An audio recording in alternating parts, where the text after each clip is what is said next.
Before we begin this wonderful movie, I'd like to introduce you to someone who really is an example of how the Coast Guard interacts and participates in the community at so many different levels. She's been one of our greatest partners, both individually and through her role at the U.S. Coast Guard. Please welcome Commander Erica Moore.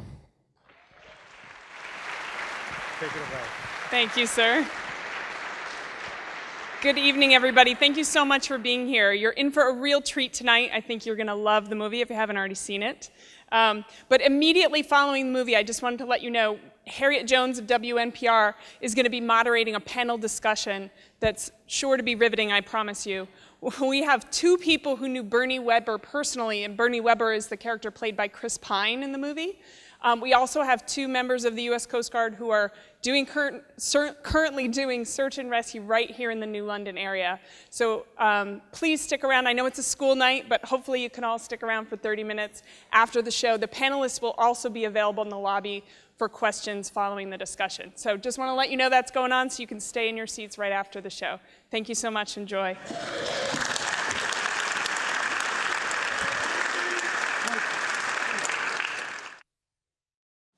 We have a wonderful panel we're going to bring on stage for you now who can put some amazing perspective onto that movie, because Disney may have all the special effects, but New London is the Coast Guard city.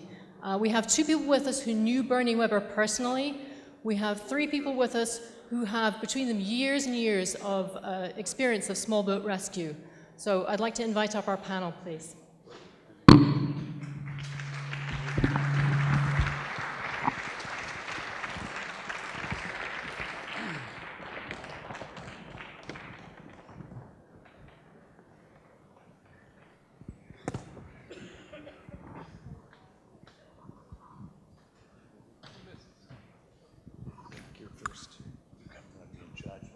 Great, I'm going to come a little closer, get a little cozier here. Have a seat. We lost one. Tony? He's coming. Have a seat, gentlemen.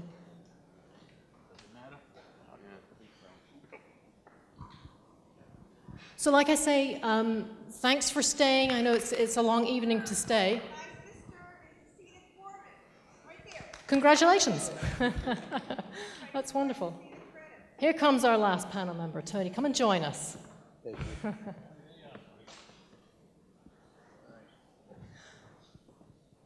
So let me just introduce our panel. We're going to do a quick Q&A and get some perspective from you.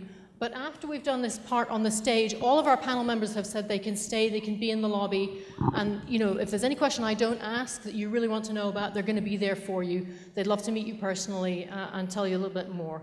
So if we can just go down the line all the way on my right, your left, all the way down at the end. This is Commander Andrew Eli. He's the Chief of Response for the U.S. Coast Guard Sector Long Island Sound. So he's responsible for oversight of search and rescue, maritime law enforcement, and hazard response for the waters off Connecticut and Long Island. He graduated from the Coast Guard Training Center at Cape May, New Jersey, began his career as a bosun's mate, working search and rescue. And his long list of honors include the David H. Jarvis Award for Inspirational Leadership, and he's been a member of the faculty at the Coast Guard Academy in the past also. And then next to Andrew is Lieutenant Dan Tavernier. I knew I was going to get it wrong. Tavernier. Lieutenant Daniel Tavernier. He's the commanding officer of the U.S. Coast Guard Station New London currently, so he's our own local CO here. He took over there in 2013. And Dan studied emergency and disaster management at American Military University. And then next to Dan, Master Chief Jack Downey is a Coast Guard legend in our midst. He's now retired. You served for 41 years, most of his time saving lives right here in New England. He was the very first recipient of the Coast Guard's Joshua James Ancient Keeper Award.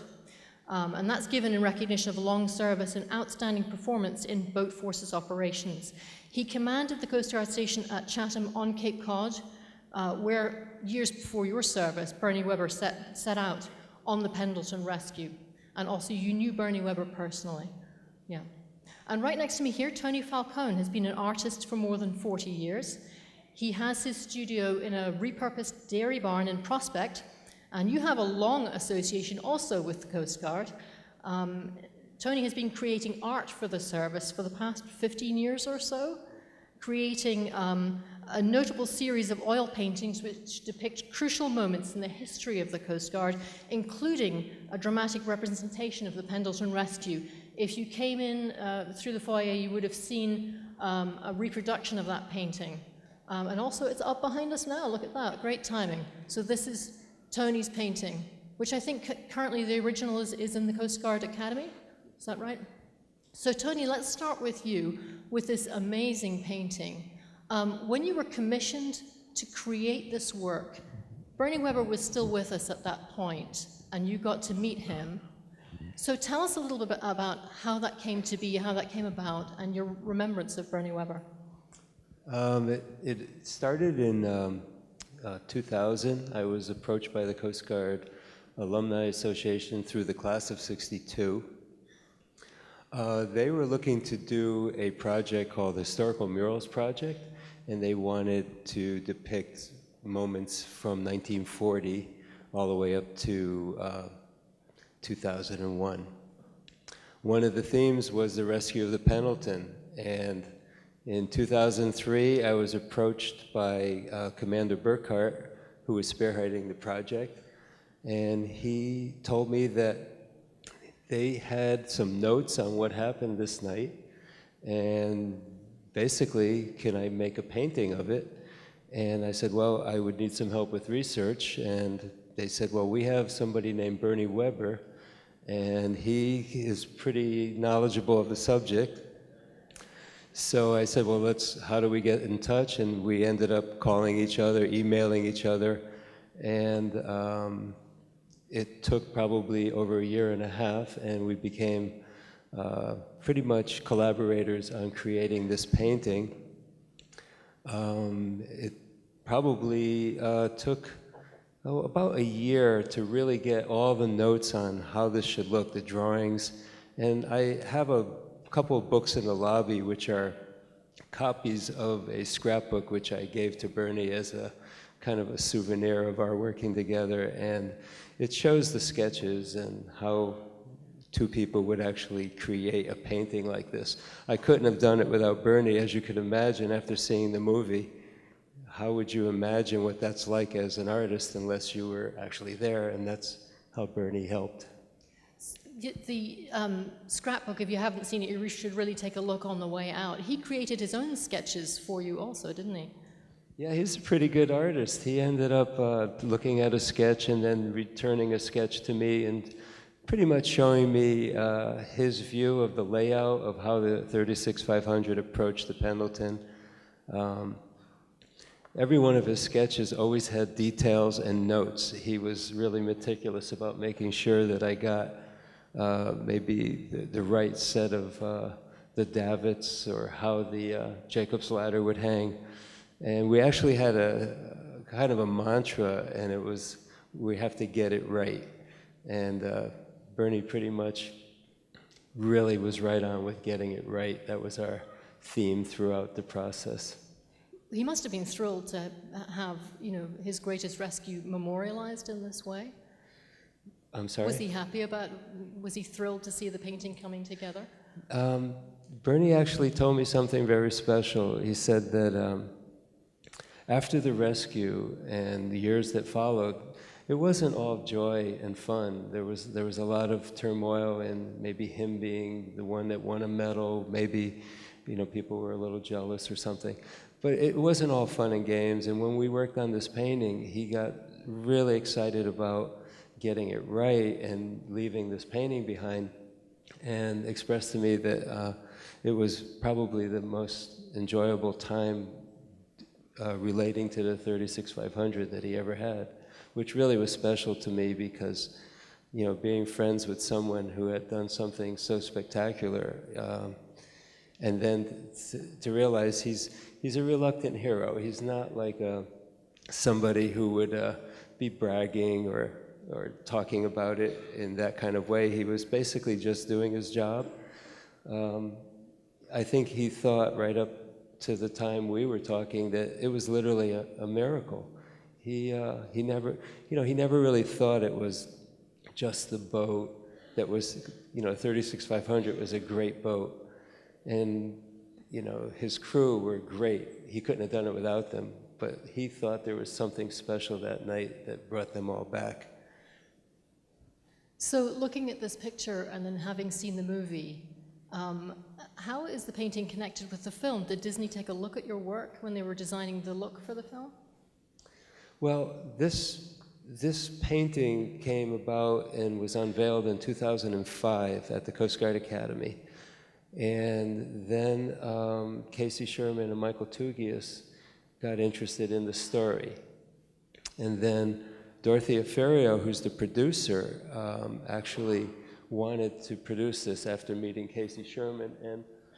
And Disney didn't know me at all, but Dorothy had met me, and she wanted to go out to meet with the execs at Disney and get this movie to happen. She was fascinated by the story. She's from Boston, and she had done the movie The Fighter, which won an Academy Award for Christian Bale. So she really was into this Nor'east kind of story. So she asked me if I could give her some prints of the painting to take and show the people out in Hollywood. So the funny part is I had two versions of the poster. One was a very dark, eerie kind of piece, which is out in the lobby. And then another one was a very bright, I call it the Hollywood version, because the people that commissioned the painting said, that's too dark. We want something you could see the minute you walk in a room. And I was really against it, but they insisted, so we have two versions of this poster. So she took them both out, and we were always cracking up about that. Also, they had set up a wonderful studio, literally, with a giant tank to film the scenes, and the production company asked for the print to get some colors and perspective on how the tanker might have been looked at in the painting as a movie. So I was really fortunate to at least offer that to help them get the movie right.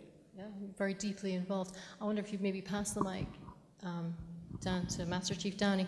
You also knew Bernie Weber. Explain your connection with him and give us a remembrance, if you would. Okay, Bernie Weber, I first met him actually before I went to Chatham Coast Guard Station.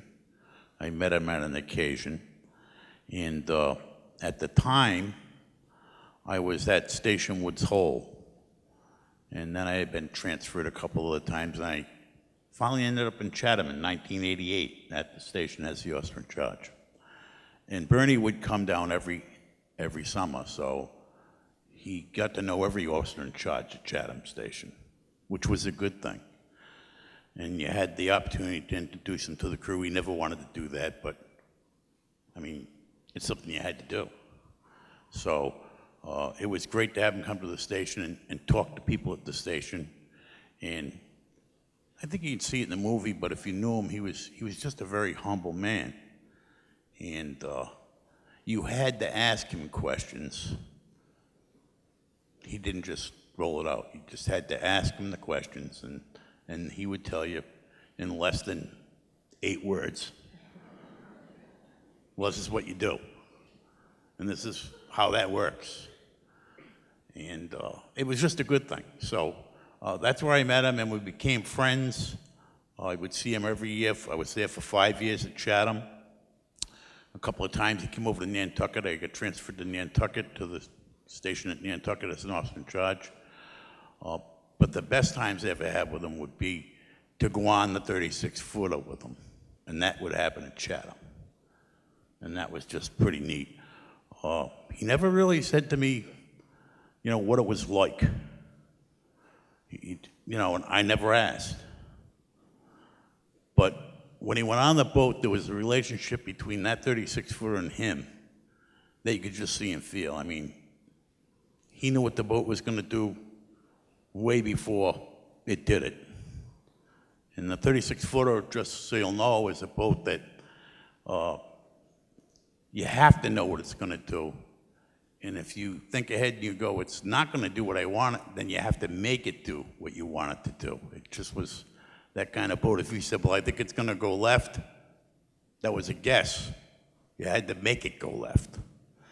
And let me tell you, with a 90 horsepower engine, a small rudder, small prop, you had to really let it know what you wanted it to do, or it would do whatever it felt like doing.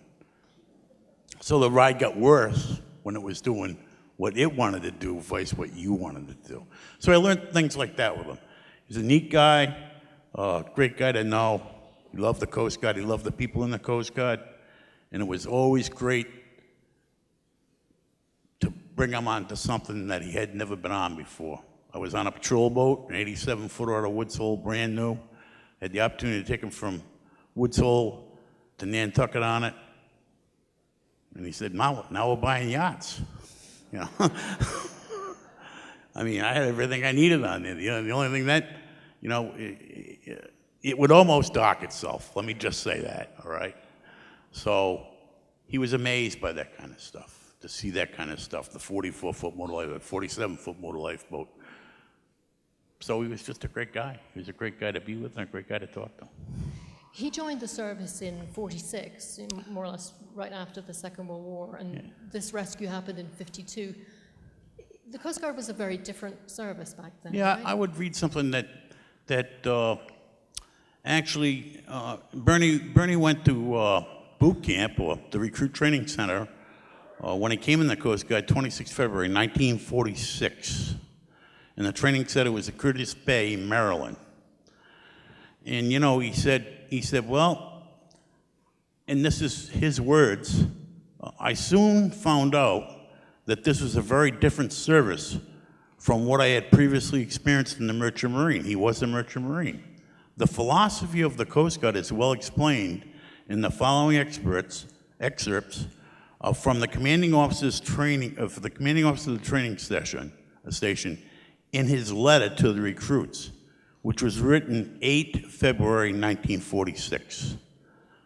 And the letter reads like this: I welcome you to the U.S. Coast Guard. It is a tough outfit, proud of its long history of efficient service. It wants only men who are proud of its long history and efficient service. It wants men who are willing and eager to do their best at all times and have the guts to see hard jobs through to the very end.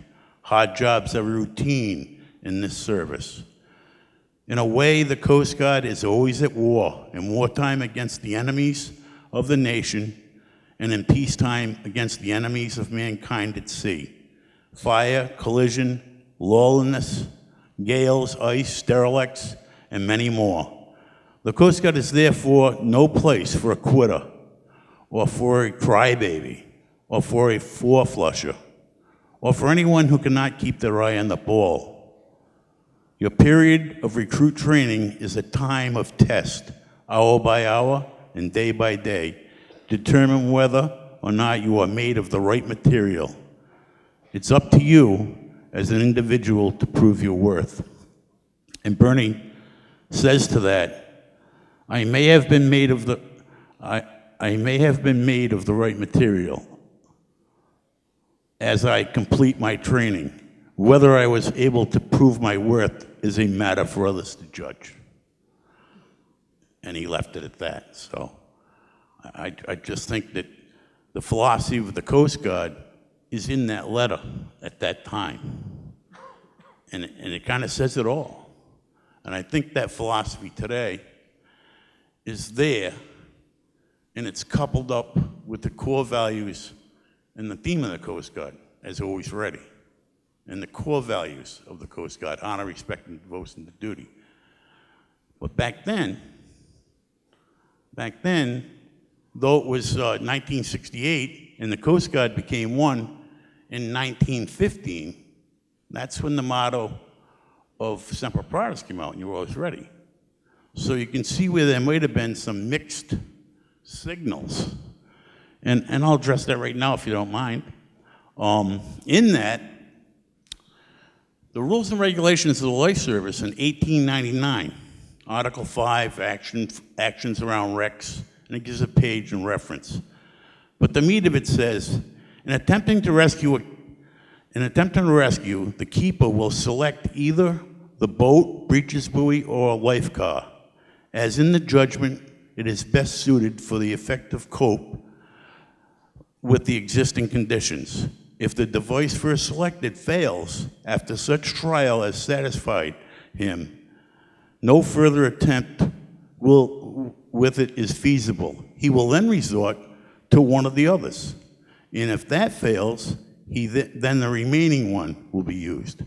He will not desist from his efforts until the actual trial, the impossibility of effecting a rescue is demonstrated. The statement of the keeper that he did not try to use the boat because the sea or surf was too heavy will not be accepted, and unless attempts to launch it were actually made and failed, or unless there was a shoal that they couldn't get past or over. And further, the section of this regulation remained in force after the creation of the Coast Guard, 1915, and it was in the Coast Guard's rules and regulations right up to 1934. So I bring that to your attention because there were two things that were operating back then. There were two mottos. You have to go out, but you don't have to come back. Semper paratus, always ready. And those two, conflicted with each other. Because let's face it, you have to go out, you have to come back today. Back then, though, you had to go out and you had to keep trying till everything failed. So I think that's where it crept in. Let's get a perspective then from today's Coast Guard, if you can pass the mic down there. Dan, you're in daily charge of search and rescue operations off of New London. I imagine things have changed a little bit, not least the technology's changed, right? Yeah, absolutely. Like Master Chief said, the motto used to be, you have to go out, but you don't have to come back. Well, that's completely changed. We have absolutely put value into each Coast Guard member and their lives and their families. So we take that into consideration on what we're going to send somebody out to do. So with standardized training, better equipment, using technology and gaining information, we don't put our people in such peril that we don't think that there's even a thought that they won't come back. So we try to put people in the best situation to go out, execute a rescue, and come back. So that old motto's gone, and it's a good thing because I value every single person on my station, and the amount of training and effort that they've put into serving their country should reflect that. So I usually find myself trying to pull people back from putting themselves in bad situations, and it's more of a group effort when deciding on how to execute a search and rescue case. A station's going to consult the sector and district, and we're going to have a whole chain of command involved rather than just one person saying you need to go into a perilous situation. When you see, a tiny little 35-foot boat going out into these kinds of seas, that's not something that would ever happen today, right? No, that's the first thing I thought of, like, oh my God, they need a bigger boat. Me too. But that movie is unbelievable. I got like chills, and I was still shaking when I got up here just watching the small boat operate. I absolutely love just being a small boat operator, and watching that movie was just, I don't know. Everybody like it, I guess. I don't know. Yeah.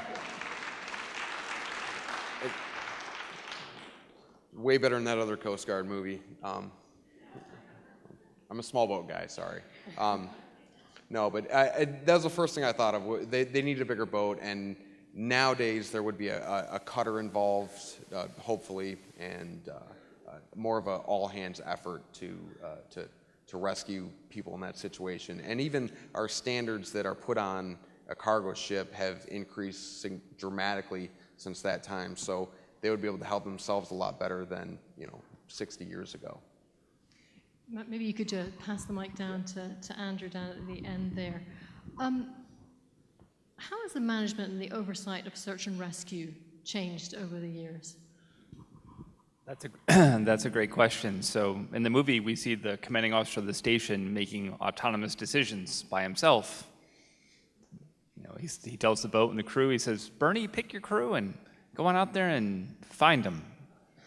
We don't do it quite that way anymore. We use a lot of computer technology. As Dan said, there's a lot of involvement and oversight. My wife, who's here, loves getting the phone calls in the middle of the night. She loves it when I get a call at 2 or 3 in the morning to talk about what Dan and his crew might be going out to do. But we have a lot of policy and a lot of guidance, and that policy and guidance has been derived from learning from experiences like what Bernie went through. And Master Chief, you did this for a couple of years too. And I think maybe you helped us write some of the rules based on the way you did it, but that's okay, you're still here.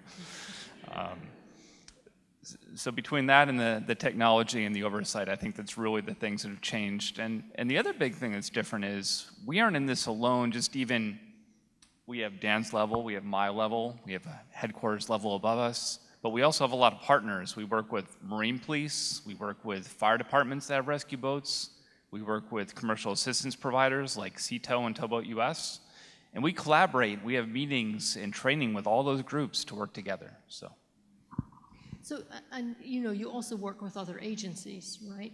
The Coast Guard doesn't operate. Correct. That's what I was doing. So perhaps you can say how other relationships enhance search and rescue for you. Well, absolutely. Relationships with the state and local agencies like the towns and counties in particular are really helpful. For my job, I manage all the search and rescue operations on all of Long Island Sound and south of Long Island. So let's say there's a boat that's in trouble 20 miles south of Long Island. I might call Suffolk County and say, "Can your helicopter go take a look?" Ours is up in Cape Cod, and it's going to take an hour and 45 minutes to get here. So we have collaborative efforts like that. Also, when we're responding to cases, sometimes in the summer there might be 4 or 5, 6 things happening, and we'll share. We'll go take care of one, someone else will go take care of another, and we'll work together in that way. So we share response, but we also share joint training. We do a lot of mutual operations and exercises together. Here in New London this spring, we'll do a big exercise with several different groups on the water. If something were to happen to a ferry, we'll practice with the ferries here in New London. So I kind of think of the Coast Guard as being, as a service, a little bit like Bernie Webber. It goes out and does heroic things, but it does them very quietly in a very modest way. You don't often see the Coast Guard as, in the spotlight in the way that it is in this movie. What do you think that, having this movie out there is going to do for the profile of the service? Well, I think it rekindles the interest in why folks like Dan and I joined. Dan, why did you join the Coast Guard? This wasn't planned. I have no. Honestly, it was to do stuff like that. I must have saw a movie. Perfect. That's it. You're done. Okay. So I think first of all, we'll do that, Harriet. It will get people to have an interest. It'll drive more young folks who want to come in. If I look out and I see some cadets that are here in the room today, when I taught at the academy just a couple years ago, and I would ask in class, "Why are you here?" And so many of them from that era would raise their hands and say 9/11. Right? They saw what the Coast Guard did post that incident, and I think this will drive an interest in that, but I also think it keeps a focus on us as a premier maritime life-saving service, and that's one of our biggest roles and the one that the public knows us the most for. So, Dan, do you have a perspective on that? What do you think the movie is going to do for the service? I'm sorry, are we back to me again? All right. Yeah. Exactly what Commander said. He writes my evaluation, so... Careful what you say. I second what he said, but exactly that. Hopefully it does rekindle the interest in, we are the 5th and smallest branch of the service, and hopefully it helps for recruitment and just sparking interest in the Coast Guard. And I'd say increased support, but I work in New London. I don't know how we can increase support for the Coast Guard in this town, but you know, maybe it will help in other parts of the country. I'm in New England and I love being here, so I can't say, all right, support us more. You all really do a really good job right now. So recruitment and hopefully just spark an interest and hopefully people wear their life jackets. There we go. That's good advice. Do any of you have a perspective on what the movie maybe gets right or gets wrong? Anything that you looked at and you said, no, that's not quite right, or yes, that's exactly it? Well, while I got the mic, I guess. Okay, go for it. Well, Eric Banas, the CO, he seemed very cavalier about putting his crew in peril. It's just something I wouldn't do, but it's just how the movie portrayed it. I can't see a commanding officer being that cavalier with the crew's lives like that. But also, Bernie and other people around seemed apprehensive about going out, but maybe he saw something in Bernie or trusted his training and experience enough to send him out in a situation like that to affect that rescue. So I'm not sure that, you know, that was portrayed. I didn't know the man, but it just seemed like an odd thing for a CO to be that cavalier with a crew's livelihood, I guess. Master? Well, the warrant officers I knew,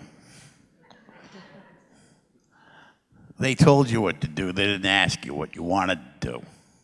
So I would say that he said to him, go. And those two mottos that I just told you about, the task falls then on the coxswain and crew of the boat. Now, maybe the boat can get there, maybe it can't. But that's up to the coxswain of the boat. And as I said to you earlier, back then, and I would say right up through the 60s, I came in 66, and oh, by the way, I came in 66 because I couldn't afford a boat. So I figured they'll have one I can run around for a while. But bottom line is that what I'm trying to say is, an officer in charge of the station back then, or a commanding officer, or that he was a commanding officer, the warrant officer, they had experience. That didn't mean he had to get all the way out there. It just meant that he had to try, as I said to you. So Bernie tried. And I would share this with you. Sometimes trying, all right, you amaze yourself. And in Chatham, that Chatham bar, I'm familiar with the bar that's there now, which is a whole different kind of animal than when Bernie was there. But sometimes you decide you're not going to go, and guess what? That's the only choice you got. In other words, turning around is not a choice. You either got to do that real early, or you got to go. So it's, if you stop in the middle of an intersection, what happens to you? It's not good. So if you decide to go, you got to go. That's the only way I can explain it to you. Now, I don't know if it went that way. The fact is, once you commit, in the Motor Lifeboat School on the West Coast, I went to that school. Once you commit, you say, well, I think I'll turn around now. You don't turn around on top of a 12-foot, 15-foot, 20-foot breaking wave. It just doesn't happen. And so when you go through that first one, guess what's waiting for you? There's another one, and there's another one. There's usually 4 or 5 of them. So I think it depicted it very well in the movie. I think the part about submarining like a porpoise underwater, not so much, okay? That's more of a sub-story than, but the waves, according to the script, but the script is written from a book, and the book is something that was, Bernie Webber wrote a book, and he described the waves. So the waves were proportional to the boat, believe it or not. So that's all I can say about the command part. Back then, now we're a little, I guess I would say this, probably not, we're a little kinder and gentler now when it comes to, I didn't mean to hurt your feelings, but sometimes that works, sometimes it don't. I don't know. But I would say that to you. And there was one other thing, if you wouldn't mind, when you when you talk of that 36-footer, that boat, I've had the opportunity to go on that boat and take it for some pretty long rides. I've taken it from the Coast Guard Academy to Chatham, from Chatham to Provincetown, from Provincetown to Rock Harbor. That's about a 4-day trip, by the way, because it's not real quick. But if you don't tell a boat what you want it to do, as I said before, it will do whatever it feels like doing. And when you look at the boat, the hatches, I don't know if you noticed the hatches where the gentleman, the engineer had to go into the engine room. That hatch is no greater than 3 feet this way and no greater than 20 inches the other way. And when you look at all the people, they had to put all those people inside, by the way. In the movie, they showed them all outside. Now, do you really think all those people were standing outside when they brought the boat back over the bar? So we had to put all the people inside, and that's a fact. So they were in the forward cabin, there was some in the engine room, and they were all inside till they get over the bar. So that's something that if you ever see that 36-footer, go on it and look. It's like climbing into a refrigerator. There's not a lot of room in there, so I don't know how they did that. But the boat is a very unique boat. It was built to do what it did. And we have 47-footers today. I don't know. I don't know if we'd send them out in that, but they could probably do it. And another thing these boats have is they have environmental conditions, and they have restrictions. There's only, like a 47-footer can go in 20-foot surf and 50-foot, 30-foot seas, right? 20-foot surf, 20-foot surf and 30-foot waves. The 44-footer is essentially the same thing. The 36-footer didn't have any environmentals. So the coxswain couldn't go, well, it was a little too big today. By what standard? So there was a lot of things that, you would question in the movie, like, why'd you do that? I compare it sometimes to the people in World War II when they were in them planes. That they weren't jets. They were slow-moving targets. But they went and they did it. Odds are you get shot down, probably. So that's the way I look at it, kind of. But that's an amazing boat. Certainly is. Thank you. So, and an amazing crew. yeah, that's the heart of it, right? An amazing crew. So, Dan, you mentioned earlier that you don't think New London could give any more support than it does to the Coast Guard. We are actually, though, in the middle of a very big effort to try to raise funds for the Coast Guard Museum to make this even more of a Coast Guard city. And Tony, you have a very special. There's a reproduction of this painting out in the foyer. There's also an original Tony Falcone out there. Do you want to say a little bit about that and its relationship to the Coast Guard Museum effort? Excuse me. The painting that Harriet's referring to is called Leading the Way. It's an oil of the Bark Eagle, which is the Coast Guard training ship. And I was commissioned to paint that by the National Coast Guard Museum Association. And the idea behind commissioning that was that we would produce some prints of that, and those would be sold to help raise funds for the National Museum. The museum itself is spectacular. It's designed to sit just on the other side of the train station, so it'll be on the harbor side, and there's plans to actually dock Eagle there as part of the museum. So I just am really excited as an artist to see this museum coming together, and to be part of the fundraising effort is really special. There's a lot of money to be raised, and they're hoping in the next maybe year and a half to 2 years to succeed in raising enough funds. I think I just want to make just a little statement about being part of the Coast Guard. It's been 15 years now since I've been working on paintings for the Coast Guard. I finished 10 of those large canvases, one of these of the Pendleton. They're each 9 feet high, and I hope you get to see them. The Academy right now has them spread around the Academy until a reading room is built. That reading room won't get built until the museum gets built, and then I'll have a space at the Academy. So hopefully we'll get to see the museum built so I could see this reading room. But it's just very special. I can't tell you how honored I am to be part of such an amazing service. And all the time I've been working with the Coast Guard, I can't cease to be amazed by the things that they do. So I was sort of privy to the history of the Coast Guard, like I was saying, from 1940 to when 9/11 happened. And in all the paintings I did, I was seeing things and hearing things and reading things that, as a civilian, I had no clue about. And I just wanted to share, for instance, the Coast Guard landed all our troops at Omaha Beach. Nobody really knows that. And the Coast Guard was involved in Vietnam. The Coast Guard was involved in escort duty during World War II, getting our troops overseas safely. And so a lot of these paintings that I did, I was learning pretty much every theme. I was learning something really amazing about the Coast Guard.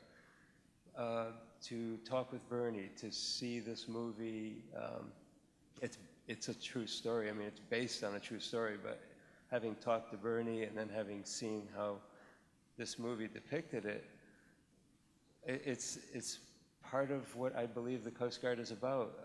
I remember when Bernie passed away, there was a wonderful memorial service for him, and Admiral Thad Allen was there, and he said something that I'll never forget. He said, "The Coast Guard makes the impossible possible. Imagine you're out in the most impossible situation, and then a helicopter shows up and plucks you out and saves you, or a boat shows up like Bernie and brings you back." And I'll never cease to be amazed at what they do. That's a wonderful note to end on. I wonder if you'd give our panel a warm round of applause.